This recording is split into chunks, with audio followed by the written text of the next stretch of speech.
As he takes up his stage, I want us to know that these are young minds that are so exposed to our Lord that we can learn from, okay? Okay?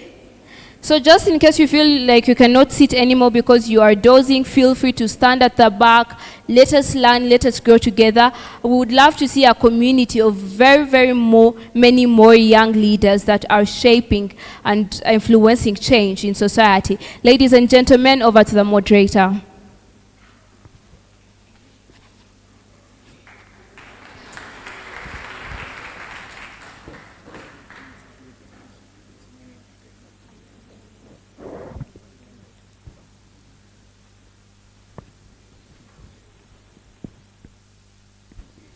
So ladies and gentlemen, there is an opportunity for that one go-getter that wants to be part of this panel. On the count of 1, please come and take on the panel. A round of applause for her. That's very bold and courageous of her. Okay, we can cheer her more. That takes a lot of courage. I think what gives me goosebumps is the fact that she is a junior.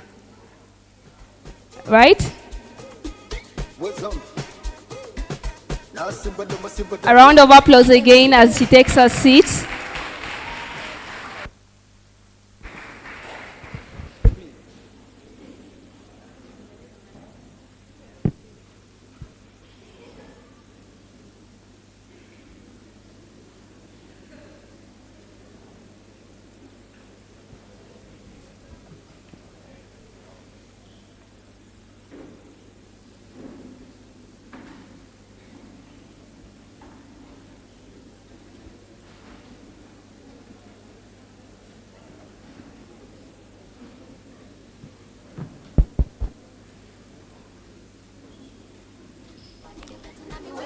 Greetings, everyone. Greetings, everyone. My name is Ian Agaba, and I'm going to be the moderator of today's national panel discussion. Today we gather under the theme that could not be more urgent and relevant to Uganda, but a theme that ought to shape our future. And you have heard the panelists that we have tonight. I am not going to reintroduce them, but I'm just going to rush and receive the opening remarks. But before that, the theme of tonight is building a responsible generation. And we got 4 topics and put them into one theme. That is to say, how education, environmental stewardship, ethics, and public accountability shape Uganda's future. Ladies and gentlemen, Uganda's future is not a distant future.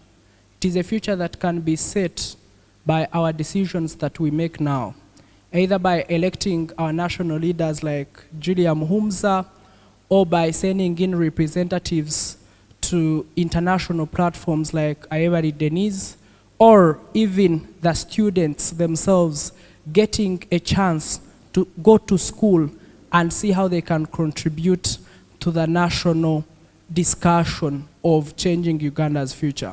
It could either be our teachers sitting down and making sure that they nurture and set a good precedence of the next leaders. So ladies and gentlemen, it is through that background that we felt it is important that as the National Debate Council, we come together and have such a conversation. Our conversation is not going to be that formal, because we would want our panelists to just educate us on how they have been able to reach where they are, but also to be able to interact with us. So it is just going to be a 45-minute panel discussion, because one of the panelists has another engagement, and we felt that we couldn't miss that chance of having them. So ladies and gentlemen, right about now, allow me to receive opening remarks from the panelists, starting from this side. Good sir. it's an honor to have you tonight. Please, you can speak to the audience with your introduction remarks. Thank you. Thank you so much, Ian. Good afternoon. It's my honor and privilege to be invited here to take part in this very fruitful engagement.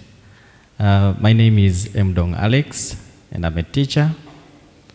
I wouldn't love to tag it to one school, but for now, I teach in Soro TSS. Looking at the theme of the day, I think it is something that is very much pertinent, and I'm very glad that NDC has leveled this platform for the young people. Thank you.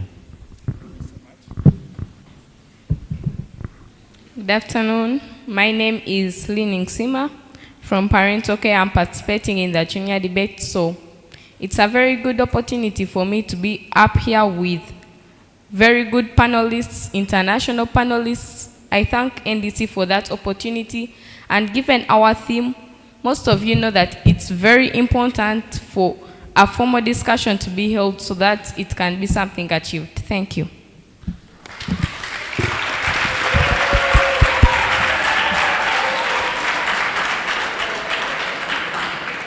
I think our student from Parental Care has gathered a lot of supporters, but we thank you for coming. Thank you so much, Julia. Let's listen from you. Wow. She's really doing amazing. Let's give her more flowers. I couldn't remember what I was doing at her age though, but I'm so happy to be back here. I participated in NDC debates in 2016, 2017. We actually won the championship in 2016. But I'm very happy to be back home because my experience then participating in the debates, the dialogues we're having like this one, I want to say part of the things that built our foundation. Today we are leaders, but the seeds were sown then when we were debaters. And I'm so happy to be part of this conversation, but most importantly, to be in position to speak to young people. Currently, the average age of a Ugandan is 16 years old. The biggest percentage of this country are young people. So if anything, we are the right audience, we are the right people to actually have these conversations and agree on how to contribute to our country meaningfully. Thank you.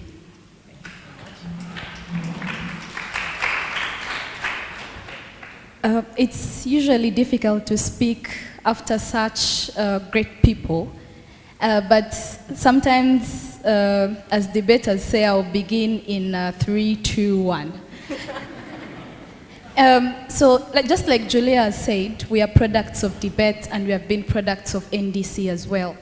And now I think the discussion has shifted just from debate rooms to how it shapes our future, whether it's our education, whether it's our environment, whether it's ethics or public accountability. It's what shapes us after we leave high school. And this is a great initiative because beyond 5 minutes, I think debaters are the most brilliant people I know. They get to solve the problem in 5 minutes. You are able to notice the problem, the solution, the stakeholders, and all under 5 minutes, yet your government can't make a decision for 10 years. I think it is very great to be here and to have this discussion. Thank you.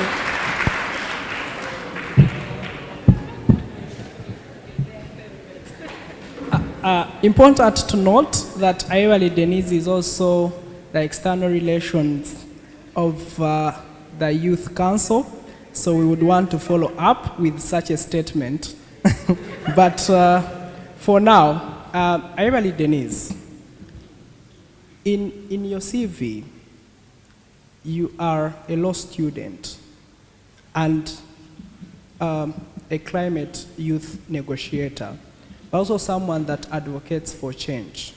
So as a legal scholar and someone that advocates for change, how do you believe education, or how do you think education can equip young people to tackle climate challenges, but also solve the national problems in Uganda today? Because we see, as Ugandans, we are having a problem where our education doesn't give us the skills. Our education doesn't give us the ideas to think beyond the classroom. But as a person that has passed through the same education system, how have you been able to manage and think beyond the classroom level? Thank you. All right, thank you so much, Ian, for that question. Before I go into the answer, I want to see how many people are doing the new curriculum. Okay, quite a number. Well, on my free days, I teach history and literature, History 1 and History 3, as well as Literature 1. So I think that the education I went through and the new curriculum, there is a very big difference. And I'm going to show you how. What class are you in? Primary 6. She's more articulate than I was at that age, or even now, she's better than me. And that is the same education you're getting as a debater. Because at the end of it all, what you debate there in those rooms is what shapes the future. And that is the biggest bit of education.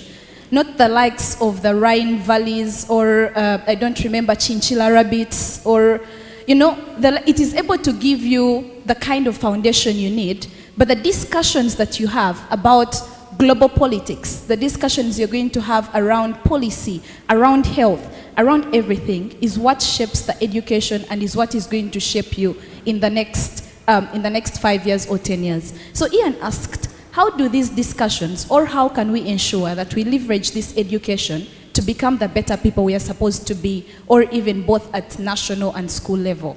I began my debate journey in 2008, I think, P2. Yes, I was a debate prefect my entire primary school. Then I joined high school. I debated NDC. I did DSU, Writing Our World, continental tournaments and world tournaments.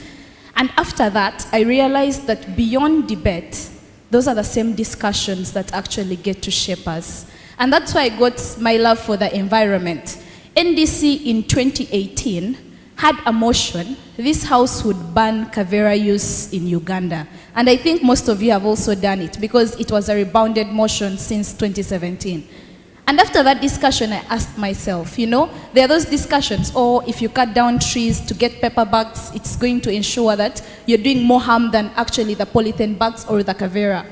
So that discussion opened up my mind to a debate of alternatives. What is the best alternative that we have to our environment? Because I know most of you think that when we talk about climate change and the environment, it's about planting trees. But it is way bigger than that when you get to debate such a motion. So what I'm trying to say is, it sets your foundation, it sets your pace, and it helps you to discover your purpose. Because when you get into that debate room, there is actually a topic you're passionate about. Someone can say, oh, I love economic motions. Another one can say, no, I love hypothetical motions. Oh, I love motions about policy. And you find that that's where your passion actually lies. So just in a nutshell, the education we are having currently, it triggers you to think beyond what you're studying. It triggers you to think beyond the Bantu migration. It triggers you to think beyond the chinchilla rabbits or what we are studying, the Canadian prairies or anything. It triggers you to understand your own context and to see how you can solve your problems. Thank you, Ian. Thank you so much. I think people want to appreciate you. I think people want to appreciate you. Ladies and gentlemen, before I do a follow-up question, I just want to let you know to feel free. Please be free. Everyone is sad. You guys didn't eat lunch. You didn't eat lunch? I think the reason as to why they are not happy is most of them have been having rounds since yesterday, and most of the rounds have been open rounds. Maybe they have been losing rounds or winning rounds. But Denise tells us that debate should not be just about you winning a round, but rather you being able to get a skill and using that skill to change society. So you shouldn't just look at debate as, I have won parental care, I've won sorority, and maybe you think that debate is about that. Most of us have passed through that, and we have used the skills that we have gotten from debate to be better. Maybe just to run to Julia. Growing up, I was always hearing a name, Julia Mhumza. At one point, I thought Julia is like a very old person till I got a chance to meet you some time back. So I would want to ask such a question. Because I think you have been in a lot of leadership positions, and a lot of young people deviating themselves from leadership. They think that if you don't have money, you can't be a leader. They think that if you don't come from a well-off family, you can't be a leader. But also, they think that the politics of Uganda are about who has, not who can change society. Julia, we all know that through all those problems, you have always emerged as a better leader and as someone who usually wins every leadership position that you take. What can you tell us that we don't know about leadership and our mindset to that? Thank you. I think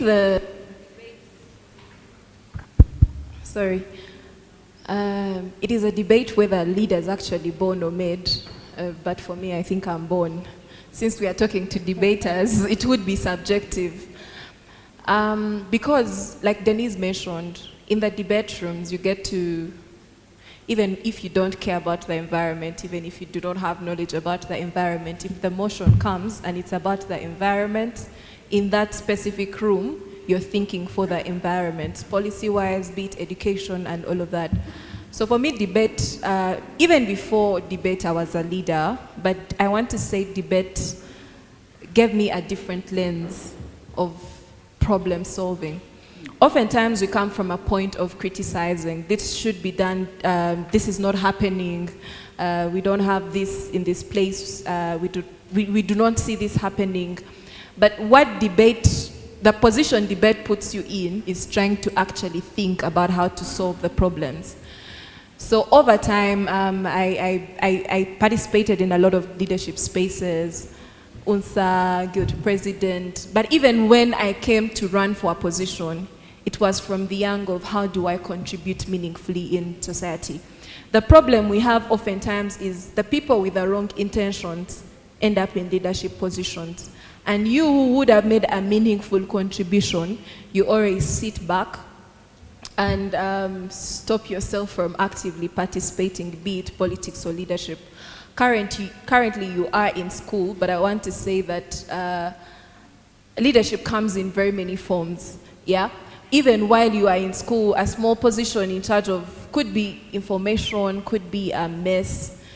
Those positions, we look at them as very, very small positions, but you actually take the mantle to take on that position. You realize that by the time your position ends, the different ways you have served, and there are very many ways it has impacted you.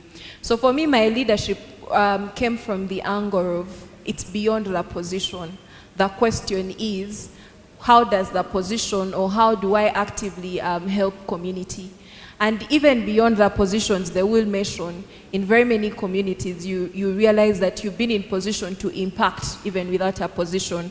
So that is the kind of leadership I love to speak to. Because at the end of the day, you want to come out of school being the head girl, being the head prefect, but there's someone who will come out of school being the debate club president, and they will have had more impact than even the head prefect. So for me, it is a call to action. One, once you're looking at leadership, the way everything should be subjective from the angle of debate, there is something specific in school that you would want to see change. That is where you should start from. And how do you impact? Now that is a leadership. I want to say, I want to associate to a generation that stood for a cause. Yeah, we talk about my education, my environment, ethics, public accountability. But at the end of the day, when you look around, our elders actually doing the things they should be doing. And if they're not doing them, then how do we collectively change the narrative? How do we say, okay, me, a P7-year-old, a P6-year-old, this is how I'm contributing to community. You look at Sierra Leone, the young people in Sierra Leone, they have a whole day for national accountability. It's not a leader who is bringing them together. Young people organize themselves and they say, this is what government has done in the past 1 year. This is how much money has been stolen using social media. So there is so much that we can take advantage of, but for me, I want to say my own personal journey in leadership has come always from the angle of what is the problem that I want to attribute myself to in terms of solving. Thank you so much. And I would just want to have a follow-up question, because before we leave leadership, and I'm just receiving that question online because the conversation is actually live. The question says that you're a very beautiful young lady, and a lot of young ladies would also want to solve the problem, but they tend to get a lot of ethical challenges. So the question says, how have you been able to come up with all the challenges that you have been facing, if they are there? Thank you. When I was running for guild president at Macquarie University's business school, I was the only female contesting against 7 men. What that means is, and it was also coming in a time where we had not had a female guild president in a university where we had the majority of the population women, or girls in this case. You know, when you're running for office and you're running in such a patriarchal system, there are very many things you get subjected to as a person. But initially, I said for me, leadership has always been attributed to a cause. Yes, there are very many things we wanted to change in moves, but also the mere fact that we've never had a female guild president, for me, that was also part of my battle. Yeah? I wanted girls to know that they can lead. I wanted girls to know that it is possible. But again, I was also exposed to a lot of stereotypes. There is a lot of harassment in leadership spaces, especially politics. You'll be shocked. It does not come from just stakeholder level, even voters. There are people you would interact with, and because you're female, they want to hold you to it. They want you to sleep with them in exchange of a vote. That is a society we live in. And there are people you would campaign to who are fellow women that would tell you, but why are you going for a man's position? So we still have a lot of those stereotypes in community, but I want to say that this is not really the beginning of the journey. We've had very many people actually come up in these spaces. Very many people have fought for women empowerment. We've had very many countries that have been led by women. And for me, it's no longer a question of, for me, I actually say it's politics of common sense. It should not be a debate of whether a woman can lead or not. Rather, we should be debating how many women do we want to see in leadership. So I want to speak to the girls in this room and those that are online. It will not come easy because we still operate in a patriarchal system, but the more we have women take up the space, the more we have women actually in positions of leadership, extensively working for the people, the narrative will change. It takes one, it takes two, and it takes each one of us to get out of our comfort zones. Yeah. Thank you so much. Ladies, I think your question has been answered. So don't fear the men, but also be aggressive enough to make sure that you change that narrative. Let me just go this side, because my student here is looking at me like, why are you only asking this side? Here I am. How are you? I'm all right. You okay? Yes. Very okay? Yeah. I am much more interested in asking you why you felt that it is very important for you to be part of this panel. Okay, earlier before this NDC tournament, I think it was in February or March, there was a tournament in Barara Wildlife Club and some schools here participated. So that was a panel discussion and I found it very interesting. When I went back home, I watched some panel discussions on UBC and NTV and I felt they were very interesting, so I thought I should try it and see how good it is and how maybe if I participate in it, I can advocate for something. And you never know, people change and become better. Wow. Thank you. Thank you so much. And maybe just a quick one.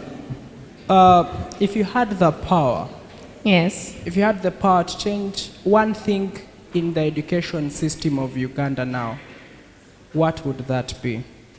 Okay, imagining I had the power, maybe like the Minister of Education, what I would change right now is the narrative that co-curricular activities are useless. Because in some cultures currently, people think that co-curricular activities like music, dance, and drama, like debate itself, public speech, are things that are useless. And these are things that actually benefit people out there. People have education, but they are lacking jobs. Why? They did not participate in co-curricular activities to learn manners. So, meaning co-curricular activities are things that are relatively important to our future, but also, had I been a leader and I was able to change the current education system, I would change the narrative that girl child education is useless. In some cultures, we have a narrative that girl child education is useless. People believe that a girl child should not be educated. What are they? They are international people. Wow. They are girls. So girls really need to be educated. Never know, girls will one day play the role of boys or even become better than the boys themselves. So those would be the narratives that I would change, I personally. Wow, thank you so much. Guys, wow. You're in P6. Yeah. She's in P6. I don't remember if in P6 I would even sit here to have such a conversation. But what I do remember when I was in P6 is one thing. I used to disturb my teachers. That I remember. And I'm so proud of you. Please continue doing what you are doing. And I can guarantee you one thing, that you're going to make it in life. Over to you, teacher. And it's also about the education system that we are having. And I know you are an experienced teacher, but times are changing. We are now in an environment and a world that is influenced by social media, where, for example, if you bet me while I was at school, most likely I would just go on social media and tweet about you and tell people how you are punishing me or how you did that and that. And sometimes we students don't want to go into your lives as teachers. We don't know what is happening even when we do such things. So have you been able to keep your life up together even in a social media influenced Uganda? Okay, thank you so much, Ian. Once again, my name is Njsdc Alex, and I'm a teacher. I'm very glad for this panel discussion. And there's one thing I want to note before I go to the question that Ian has asked. I have watched a number of young people debate. Notably, I can recall that at one point I adjudicated Denise, including Ian. I joined the NDC in 2015. So I would say I'm celebrating 10 years of being part of NDC. Wow. The second thing is co-curricular. Just like my spokesperson, I want to appreciate my daughter here, Leah. Leah, you're a wonderful person, and I love inspiration that you draw from relevant people. Education and co-curricular activities are part and parcel of us. Now, moving to the question that you've just asked about how we are able to keep up to the social media and something of a like, I want to first give my experience. I was a very good debater. I debated for some time, 2003, 2004. I actually, something, if I may put into context, there is some little bit of a gap between my personal experience and now what the young people like Leah here are going through. During my time, if you wanted to access internet, you would probably have to go to a cafe, an internet cafe. and you would pay 1,000 and they would give you about 30 minutes. Before even you click, the minutes are done, they are warning. It's actually, these days the young people have the handsets, they have the phones. Now, we all know that when you have a phone, it can actually aid so many things, and social media. So how am I able to keep up to the trend? One, so as a teacher, it's very relevant for us to identify talent and support. Because just like Leah here said, as teachers we face challenges. One, because sometimes even the environment that we work in, even if you try to be a patron of a club, sometimes your peers may look like you're just wasting time. And I just want to give my personal experience.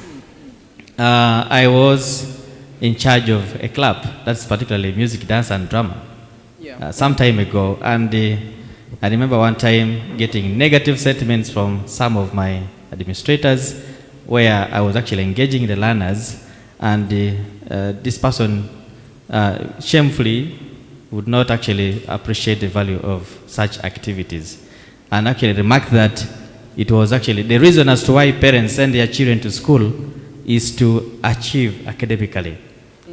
So in other words, he was not appreciating the fact that these co-curriculars are helpful to the learners.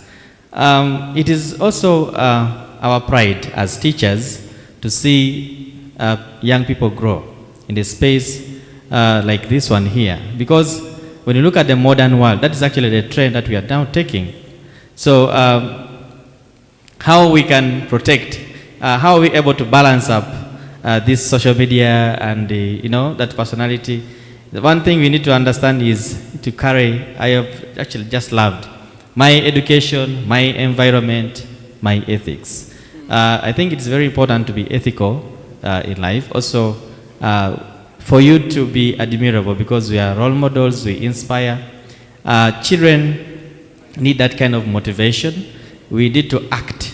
Integrity begins with one and is expressed to others. So as we engage with our learners, as we socialize with them, as we teach them, we have to give them respect that they deserve. That's when we shall earn it back. So conclusively, it's something that you really have to, how do we conduct ourselves, character?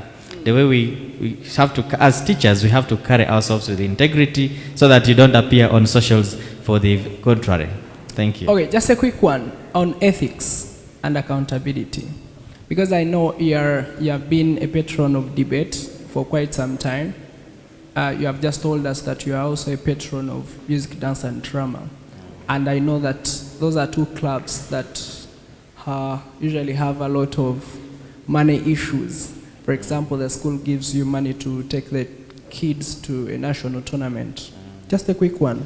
How have you been able to balance discipline and accountability, ensuring that you utilize the money that has been given to you, but you also account for it? Because the biggest challenge that we are facing as young people, even as the government of Uganda right now, and I'll just rush to Denise after you, is the fact that public funds has always been swindled by our leaders. But over time, and I know there are a lot of young people that look up to you here, have you been able to work on the finances and the accountability? Okay, that's a very good one. Just for the purpose of the viewers and the audience, I'm also appreciative. I am a member of, I'm a regional coordinator of TAC under NDC, that is Transparency, Accountability, and Anti-Corruption. At school, it's also incumbent upon us, because we have, these are user departments in the school setting. Once the accounts office or the finance department releases funds, advances you funds, it is supposed to be accounted for. One, we try to leave it up to that moment, that we always give proper accountability of the resources that we request for or that we expend. We also try to encourage our learners. particularly in the debating club and also the MDD most times, when these resources are actually given to us, I inform them. I think that is the most important. They are aware of how much has been released for that activity. So it's good to be open to our learners. For example, if I came with a debate team, I tell them, this is what we've been facilitated with. We are going to do A, B, C. Then also, secondly, we tried, because the purpose of TAAC, as we engage, it's actually reaching out to schools. We are trying to reach out to schools to tell learners that even when you're contesting for that prefectorial post, using those sweets to bribe the voters in the school setup is corruption. So we want to change the narrative also to make the young people understand that when we talk about corruption and other things, the ills in a society, always look at the top, the apex. Even corruption could be in schools, corruption is in homes. So we try to tell learners that by the time you request for something, you should be able to use it for the right purpose. Thank you so much, teacher, and please let's clap hands for him. I would like to inform us that the conversation that we are having tonight and the conversation that we are having is about a theme. And I am just going to repeat that theme. Not right now, but much later. But debaters, public speakers, poets, those that are doing news anchoring, I am being told right now that the next tasks, the next impromptu round, they are going to use everything that these people have talked about to develop a task. So make sure you listen in and make sure you ask questions, because you never know. The questions that you ask them might be where the task might be coming from. So I would like us to be keen in listening.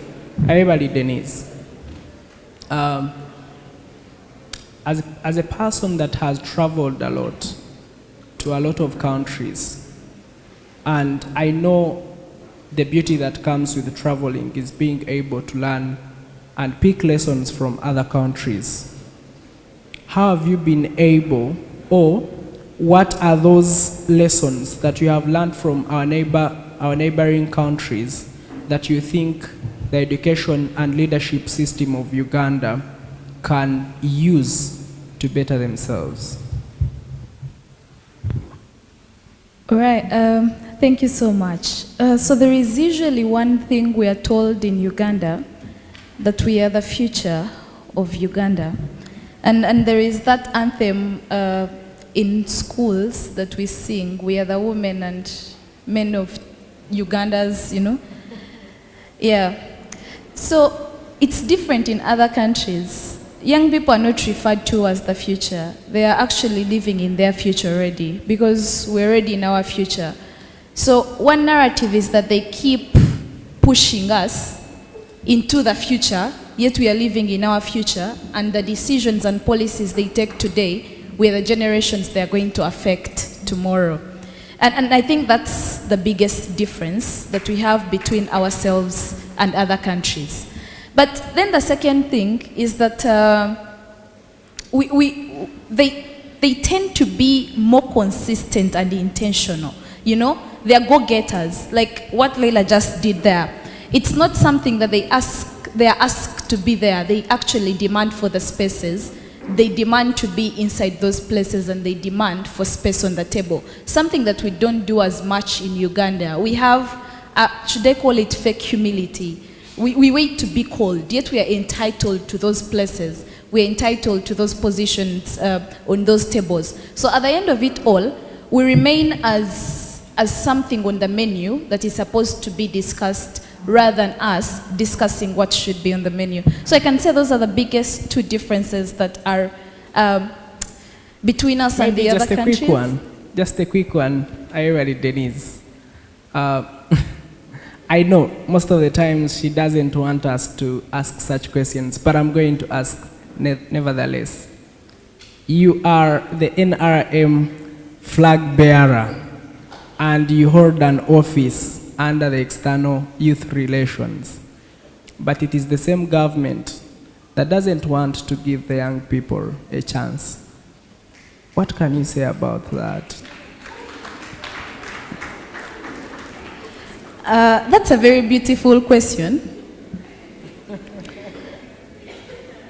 But if I'm to provide 7 layers of analysis, okay, I'm kidding. But what he asked is very crucial. Yeah. I came into the National Youth Council after 10 elections. 10. 5 under the NRM and 5 under the Electoral Commission. So that means from parish, village, sub-county, district, and national level, I had 2 elections. But for purposes of context, the election I was running was one where you had 97% of the youth structures at all those levels being NRM. I am non-partisan. You can disagree if you want. But to that extent, the same thing that you find yourself in, when you're opposition and you have to support something that you do not agree with in a debate room, you will do it in order to win. Are we together? So the win at the end justifies the points you said in the debate room. Are we together? And that's the same thing that happened. So I can't, in as much as Ian would want to put me on the spotlight and say NRM and the government, we are together in the struggle. And we are struggling for the same things. The only difference is how do we get there and ensure that the things that we promise the people is the way we are going to do them.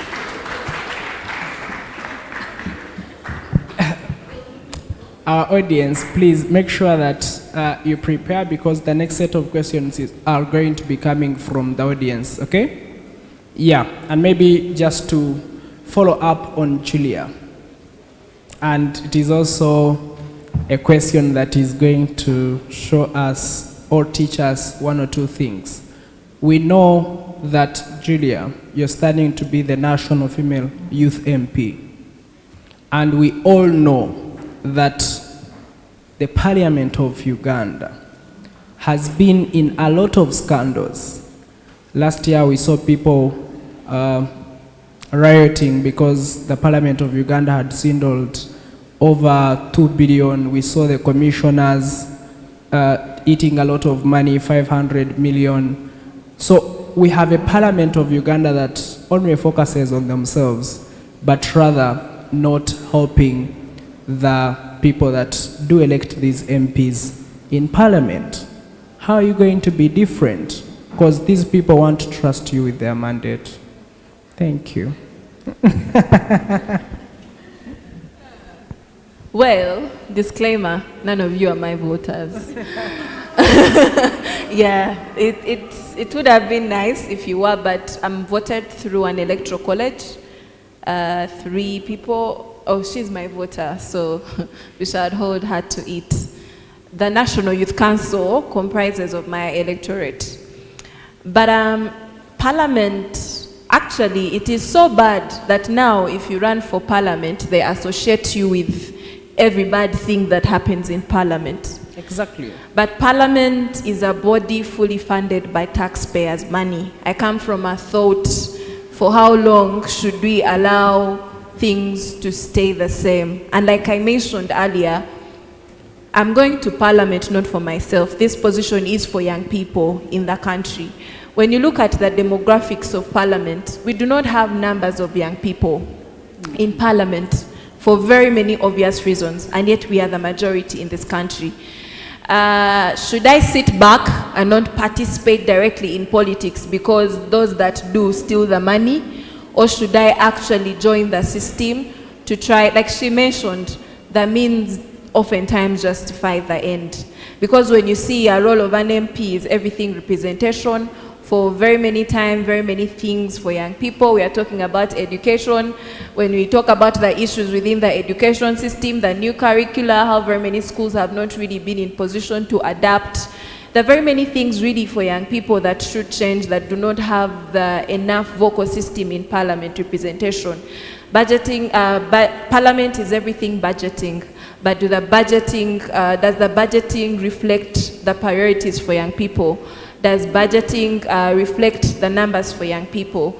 So there is so much that happens within our community that if you're a leader, you cannot hold your hands, you cannot sit back and lament, but rather join the system to fight for representation, to fight for the young voices of young people to be heard. Like Denise mentioned, I come from a generation, I'm a Gen Z. I don't know if we have Generation Alpha in this room, but one thing that everyone talks about Gen Z is we come from a place where we shall not wait for them to invite us in the rooms. So for me, I look at Parliament beyond just what happens in Parliament, but rather how the position can be leveraged to unite young people, to serve young people, and to boldly speak up for the interests of young people. Thank you so much, Julia. Julia looks at Parliament more than a position, but how Parliament can be used by young people to change the narrative, but also to change the next Uganda. So ladies and gentlemen, it is now time for the audience, and I would want to receive around 4 questions. You can choose to ask anyone. And Julia, that man over there said, I think he wants to ask you. But yeah, I'm going to receive 4 questions from the audience, and then after that, I'm just going to talk about the speakers that I had here. I know most of you didn't listen in to their biography. Most of you don't know who they are, but we are running short of time. I just said let's start the conversation, and I would reintroduce them as I was getting done. So for those that would want to ask questions, where are you? And I will need a runner. Please come. Yes. You're going to ask your question, but also you're going to help me give a mic. Who are those that would want to ask? I'm choosing 2 from here, 2 from here, 1 from here. You're going to give to that lady over there, which makes you 2.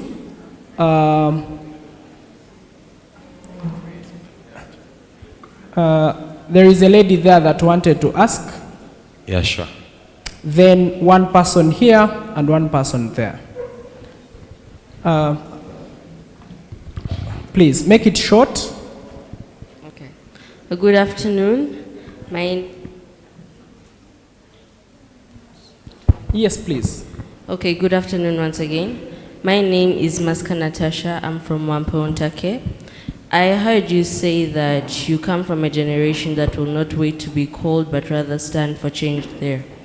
So I want to ask, since the highest population of Uganda is youth, what is the government doing to see that they are moving out and inviting more youth to see that change happens? You're asking who? Julia? Anyone who wants to respond. No, please specify. Then I'll ask Julia, yes. Okay. Julia, that's 1. Would you just want to answer it right now, or we just compile all of them? Then there is a lady over there.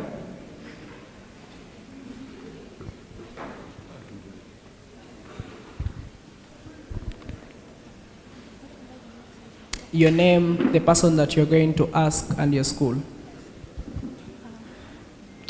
Good afternoon, everyone. My name is Ankunda Martha, and I'm from Viva College School. My question goes to Ayebare Denise. I just wanted to ask what your former school was. Yeah.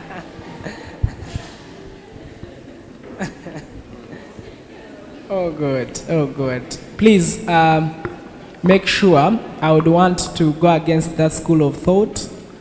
The school that you started from doesn't determine who you are and who you can become, or neither does the family that you come from, okay? Yeah, but she will answer the question. Yeah. A very good afternoon, everyone. My name is Hussein Bukenya, coach at Medina Islamic Secondary School. My question goes to Ayebare Denise. The internet as a platform has done a very good significant change towards uplifting the voices of the youths. However, we have turned the internet into a meme sensation and misused it. Rather than speaking reality, we turned it into a propaganda machine. How have you, as one of the main youth activists you have in this generation, tried to impact differently and show the youth that instead of using the internet as a propaganda machine, it should rather be used as a module for change and create a sustainable future? Thank you so much. Make sure we keep the questions short, okay? But I think she has noted it down. I would want you to pick that person over there. They have been raising up their hand for some time now. And I'll just pick 2 questions from there. Please, also ask this side. I have a student who is in P6 right now, and she tells me that she's here to answer questions. That she doesn't know why you fear to ask her. That is it because she speaks more than you? Please. Good afternoon, guys. My name is Bakashaba Joshua, and I would like to ask the 2 parliamentarians, both Ayebale Denise and Junior. The ruling party of Uganda, NRM, is the leading party in propaganda, and a question goes, should we blame the government for its leadership for being the core party in leading propaganda? How true is that? In the regards of the leadership of Uganda, right? We don't want to be arrested, but... How true is this? So you want me to be... The opinions are his, not our opinions. Thank you. But please specify. Okay, I specify. In terms of leadership... I mean, specify the person that you would want to ask. Both of them are aspiring parliamentarian. One. Yes, please. Junior. Junior, not Julia, not Junior. I'll just pick one more last question there from that lady. Yes. And then my panelists are going to answer those questions, and then we are going to call it a day. Make it short, make it short. Good afternoon, everyone. My name is Tumsime Justin from Yoradite Girls Taiha. My question goes to Julia, who is contesting as the National Female Youth Representative. In the areas where we come from, we have seen that most youth have a fixed mind that the world we live in is a world of technical know-how, that wherever you go to either ask for a job, you will be asked where do you come from, who is your parent, and which school did you go to. And I'm asking, and the biggest number is the youth, how are you going to go about it? Thank you very much. Okay. Then lastly, my question. Oh, let's just pick. Yeah, and he's the last person, unfortunately. Good afternoon. So during the discussion, the 2 ladies said something about the ends justifying the means. Now, usually, I think from the people Please who are here... ask a specific person and just the question. I'm coming, yeah? I just want them to understand the context of the question. No, just... Yeah? Yeah, so a lot of people here have been told that a lot of things you understand when you get older. Now, many people, as they pursue leadership, they believe that they're going to change all these things. Even prefects promise a lot of change and so forth. But after reaching that position and realizing that there are constraints and sort of things that you're supposed to perform to maintain that leadership role, you then find yourself constricted. So my question is, if at all you have to give away your values in order to reach those particular ends, are the means then justified that in the process of becoming a leader, you then lose who you are, and at the end of the day, you do not sort of impact society? Rather, or would you rather stand where you are, regardless of the position, but rather do what you can with the sort of requirements that you have? Does any of you want to answer that particular question? Denise. Thank you so much. Then lastly, I had a question. There is one here. Oh, there is a man in the corner.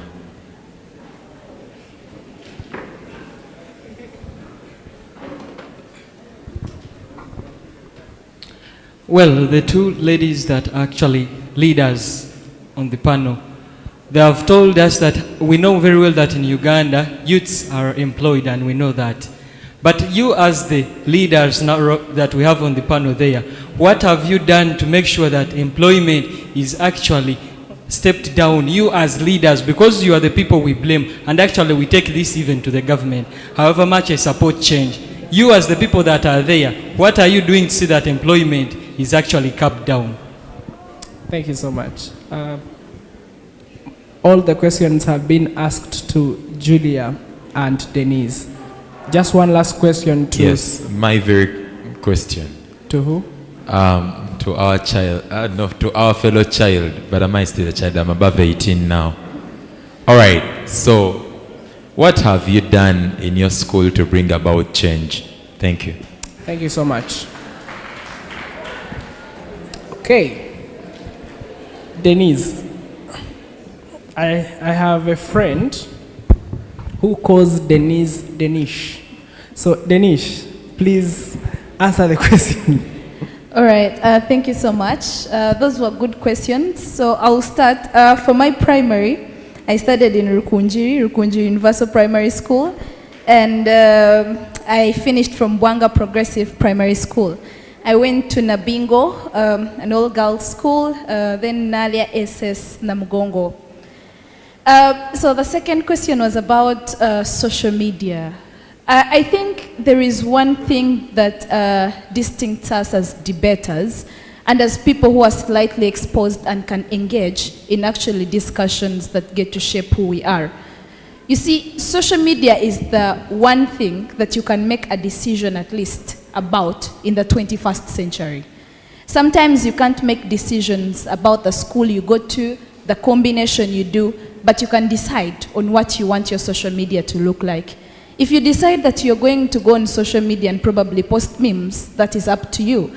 I'm going to give you an example. If you go to any application that you need to make to get somewhere, and I think Julia can also attest to this, they will ask you to tag your social media handles. So as someone, would you want, when they're scrolling through your social media, to find memes or to find you doing certain things that cannot get you to where you are? So you shape your social media the way you want the world to see you. Someone who doesn't know you will say, oh, I see you on social media, but is it for the good reasons or it's for the bad reasons? And if someone wanted to give you a job and they went on your social media, can they be able to hand over that job to you just by looking at your profile? So sometimes you curate your social media handles to what you want them to look like. Then I think the third question was specifically about the leadership. Then when we go to parliament or when we get into these leadership positions, the means or the end, does it justify the means?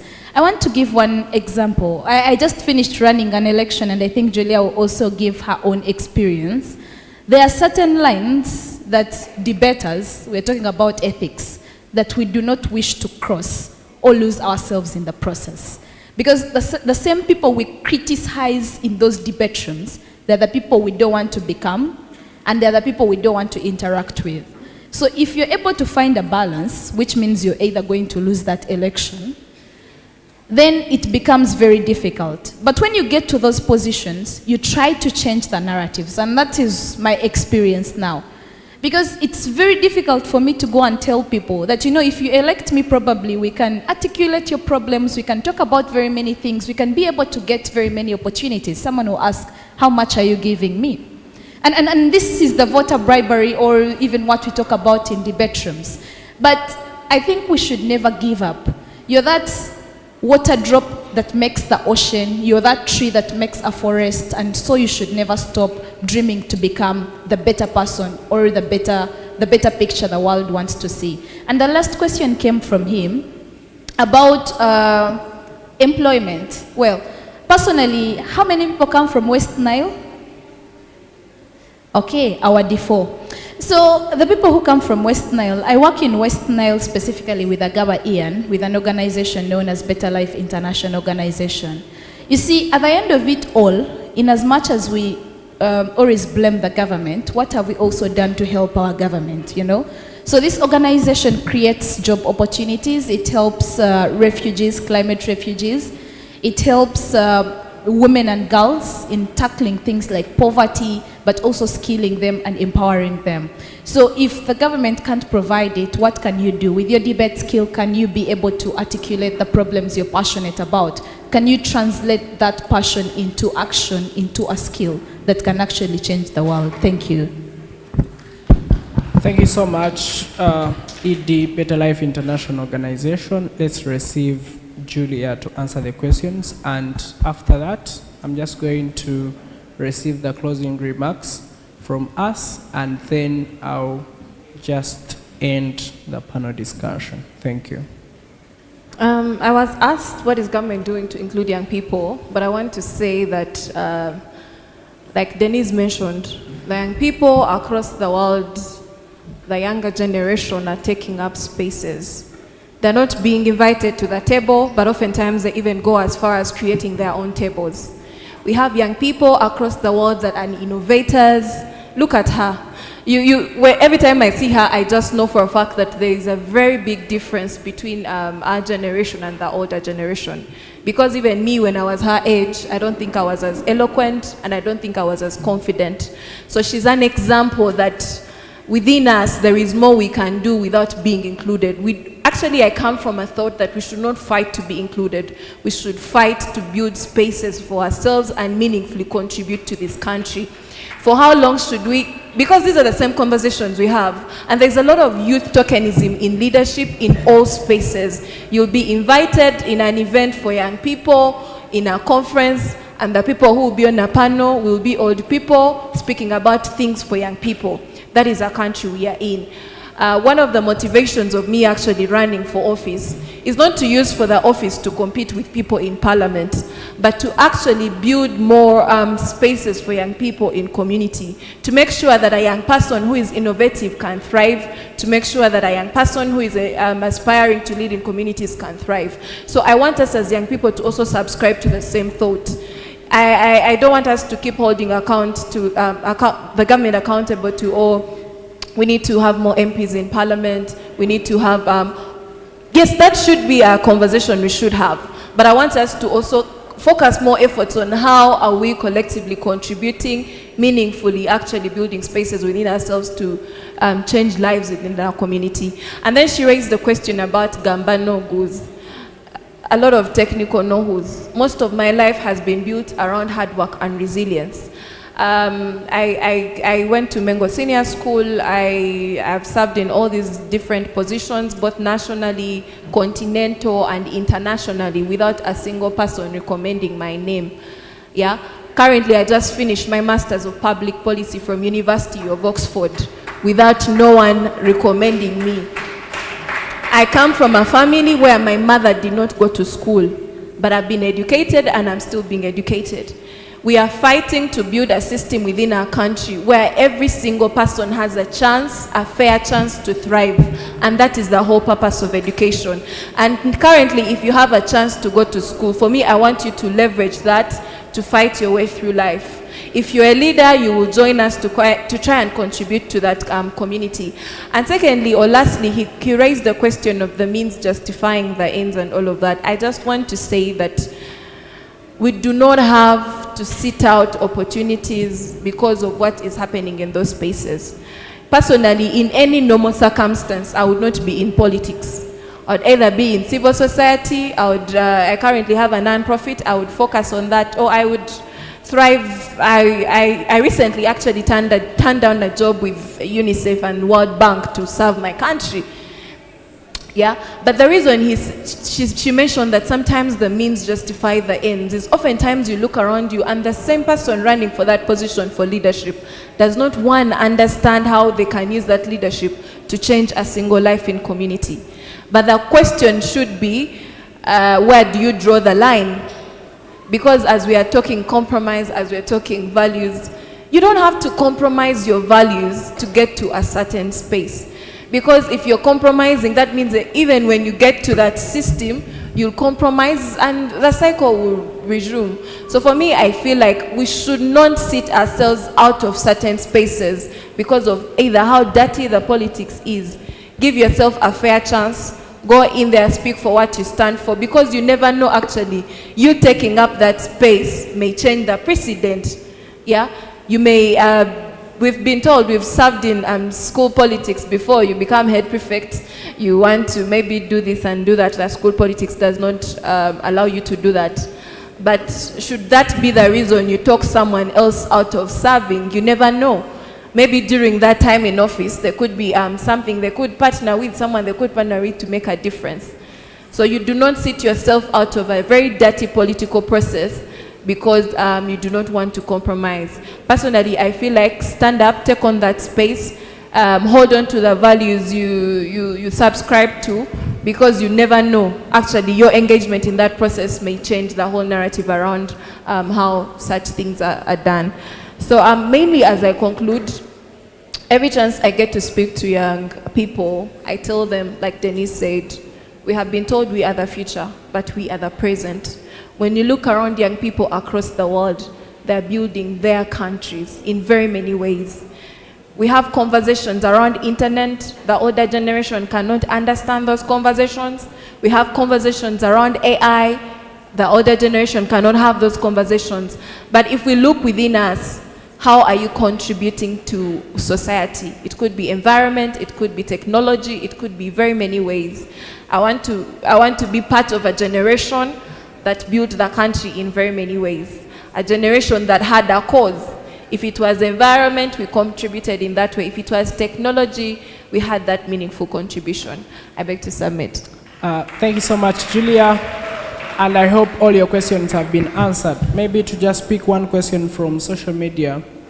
It is live on YouTube, and it is to you, teacher. They are saying that oftentimes, and it is from Ekisa Courage, that oftentimes you teachers tend to forget the boy child. That you as a teacher, have you been able to solve that aspect? Please answer that question and also give us your closing remarks. Thank you so much.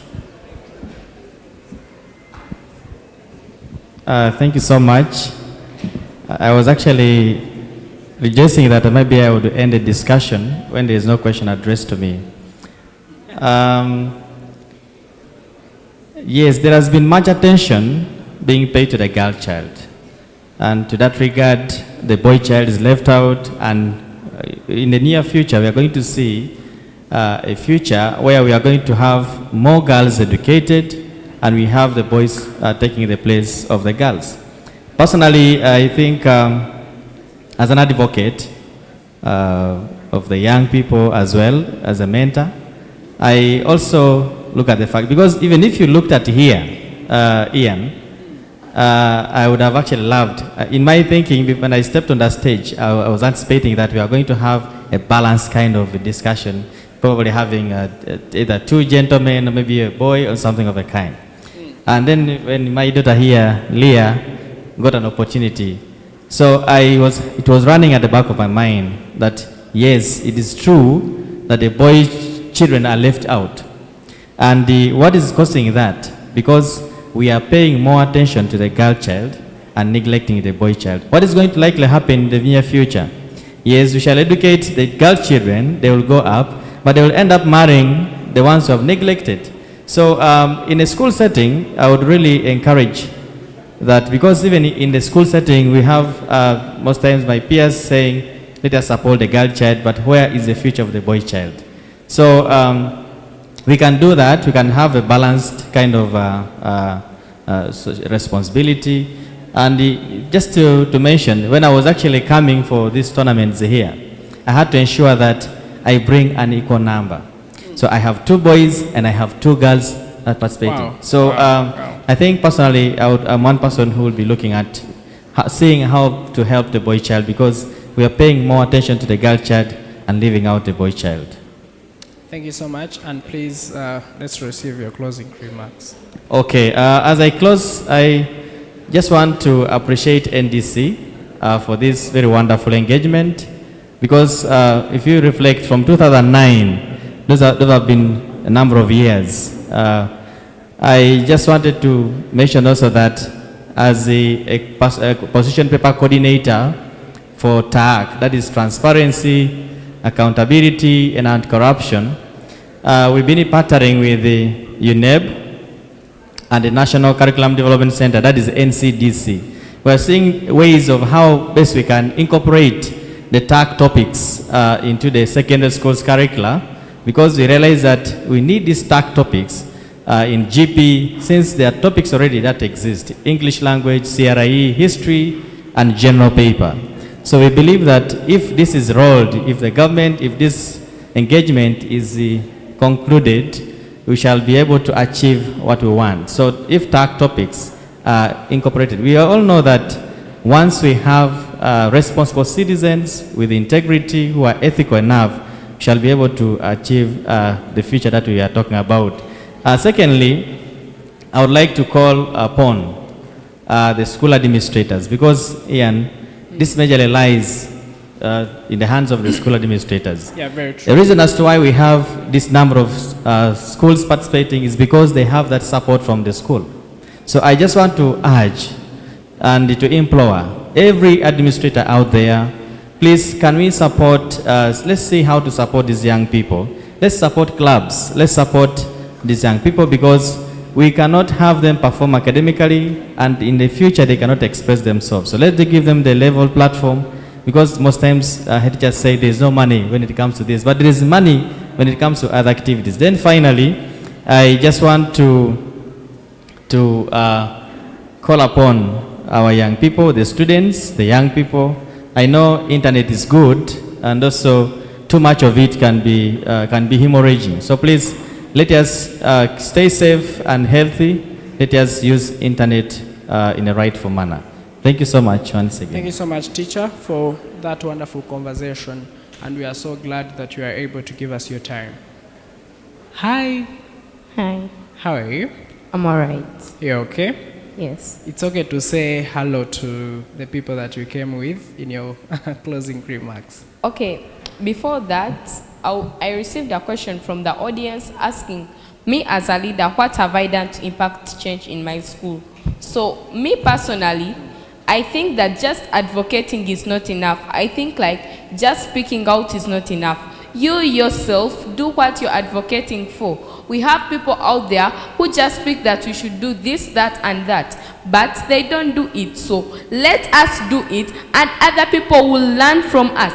Other people will join us in the race. So as we act, let other people join in and also impact the change in society. Yes, I advocate for change, but me personally, I also work for that change. So to my closing remarks, I send shout outs to my schoolmates, to my trainer, to NDC directors, and everybody else, the judges, and everyone participating, and my fellow panelists. So as I conclude, thank you. As I conclude, I would like to urge the youth, all of us, to participate, whether you're a girl or a boy. There is one major thing: education. Our education is what is going to bring about change. The technology that we need will come from the education. So let's learn, let's put all our mind to learn, let's concentrate, and maybe we are going to impact change and even become better than the generation before us. Thank you. Thank you so much for, wow. I just pray that you continue being who you are. And one thing that I can guarantee is that you have a bright future. Don't forget education. Ayebali Denise, let's receive your closing remarks. Just one or two words. Okay, so I would love to say that do not aspire to be someone else, because everyone else is already taken. Create your brand and be yourself. You can't be a Michelle Obama, you can't be a one Julia Muhumuza. So if you are one Layla, create your own brand. If you are one other person, create your own brand. Let the world know you for your strength, and let the world never look away from your strength. But then also, I want to say that talent, consistency beats talent. You know, when you're in those debate rooms, they could probably say that one is just talented. But the more you train, the more you push, the better you beat that talent. So be consistent, be intentional, take up those spaces, and always be a go-getter. Thank you. Thank you so much, Ayebali Denise. You cannot be anyone else, but you can be you. Julia Muhumza. Be like her. That's all I can tell you. Very many doors will keep opening if you're like her. Every single opportunity you have, show up. And like Denise said, show up consistently every other day, build onto something. But most importantly, do not pity yourself or something. Your background, your school, none of that really matters. The effort you put in every day, the preparation, the hard work, you can create really a life you envision for yourself and also contribute meaningfully to society. Thank you. Thank you so much, Julia Muhumza. Ladies and gentlemen, the topic that we were discussing was building a responsible generation, how education, environmental stewardship, ethics, and public accountability can shape the future. I had Ayebari Denise, the ED of Better Life International Organization, the Secretary for External Relations of the National Youth Council, a climate youth negotiator, and someone that has represented Uganda in more than 50 countries. Thank you so much, Denise, for creating time for us. I also had Julia Muhumza, a fresh graduate from Oxford University. She also served as the Vice President of the National Executive Committee of the Uganda National Students Association, and she was a member of the National Youth Parliament, and she's now contesting to be the National Female Youth Member of Parliament. I think and advocate that if you want to change, or if you want change in Uganda's politics, I think Julia should be the right person that can represent us. On this end, I had a P6 student from parental care who was able to express herself and tell us that it is only through education that we can become whatever we want to become. I also had a teacher from Soroti. He judged me when I was in high school.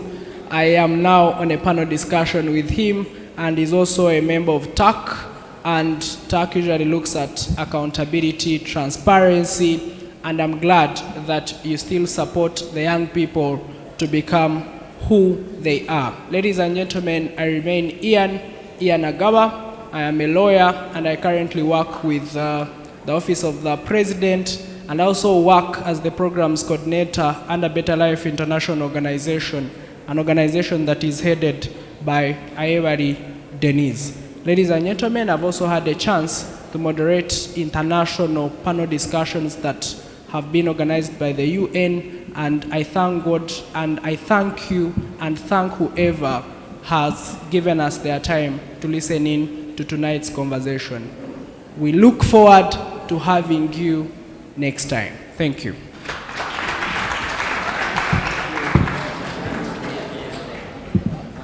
DJ, please. I don't know if there is a photo moment. Is it there? Just very quick, I'm told that they would want to use these pics on their social handles.